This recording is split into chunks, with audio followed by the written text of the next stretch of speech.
मैदानी क्षेत्र में मृदा अपरदन के कारण एवं रोकथाम के उपाय को बतावे। मैदानी क्षेत्र में किन कारणों से मृदा का अपरदन होता है?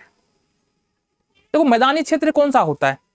अब देखो मृदा का अपरदन तो ऐसे अगर मैदानी क्षेत्र में ही होता है, और कहाँ होगा मृदा का अपरदन? अच्छा, पहाड़ी क्षेत्र में भी होगा। तो मृदा का अपरदन मैदानी क्षेत्र में ज्यादा इसलिए होता है क्योंकि खुला क्षेत्र होता है, साथ ही साथ मानव बस्तियां वहीं पर होती है, मैदानी क्षेत्र में ही होती है। अब मानव जहां पर है, मानव वहां पर खेती तो होगा, जीवन को चलाने के सारे क्रियाकलाप तो होंगे, तो वहां पर बहुत ज्यादा जरूरी हो जाता है मृदा अपरदन को रोकना। मृदा अपरदन के बारे में समझो पहले। प्राकृतिक या मानवीय कारणों से जब मिट्टी का ऊपरी उपजाऊ परत हटने लगता है तो उसको हम लोग मृदा अपरदन बोलते हैं। जब मृदा अपरदन हो जाएगा तो क्या होगा? तो तुम्हारा जो लैंड है, जो जमीन है, जो खेत है, वो बहुत ज्यादा उपजाऊ नहीं रह जाएगा, जिसके कारण तुम अगर फसल लगाते हो तो हो सकता है तुमको पहले जैसा फसलों का उत्पादन देखने को नहीं मिलेगा। ये मृदा अपरदन है। और मृदा अपरदन के कारण क्या हो सकता है, ये भी हमने डिस्कस किया। मैदानी क्षेत्रों में मृदा अपरदन के क्या कारण है? देखो मैदानी क्षेत्र कहीं ऐसे जगह पर है जहां पर तेज पवन हमेशा रहता है, तो ऐसे क्षेत्रों में पवन के द्वारा मृदा का अपरदन होता है, पवन उड़ा कर ले जाते हैं। ऐसे क्षेत्रों में हमको ज्यादा वन लगाने की जरूरत है, पेड़ लगाने की जरूरत है। अगर खेती कर रहे हैं तो पट्टिका कृषि करेंगे। पट्टिका कृषि का मतलब क्या होता है? फसलों के बीच में घास की पट्टी लगा देंगे। अब अगर फसलों के बीच में घास की पट्टी लगा देंगे ना, तो क्या होगा? पवन अपरदन रुक जाएगा। हो गया। दूसरे रीजन में क्या बोल सकते हैं? दूसरे रीजन में बोल सकते हैं अगर बाढ़ वाला क्षेत्र है तो भी हम बहुत ज्यादा पेड़ लगा सकते हैं।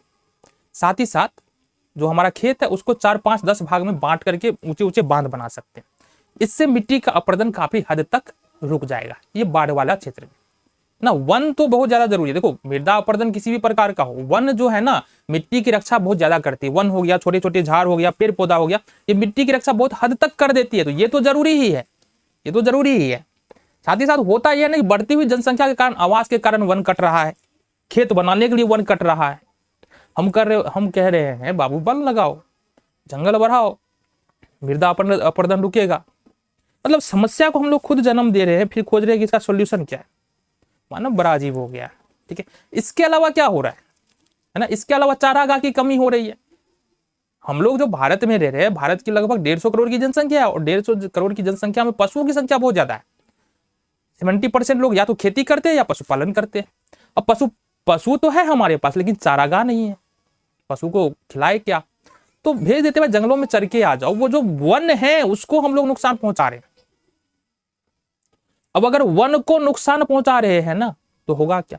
अगर हम वन को ही नुकसान पहुंचा रहे हैं तो धीरे धीरे क्या होगा? मृदा अपरदन शुरू हो जाएगा। तो हम चारागाह की व्यवस्था कर सकते हैं या नहीं है, तो उसका वैकल्पिक स्रोत क्या है, वो उस पर भी तो ध्यान दिया जाना चाहिए। ठीक है, चलो ये सारी बात है मैदानी क्षेत्रों में मृदा अपरदन के रोकने के कारण, अपरदन के क्या कारण होते हैं, रोकने के क्या तरीका होते हैं, दोनों बारे में हमने बात किया है। अगले प्रश्न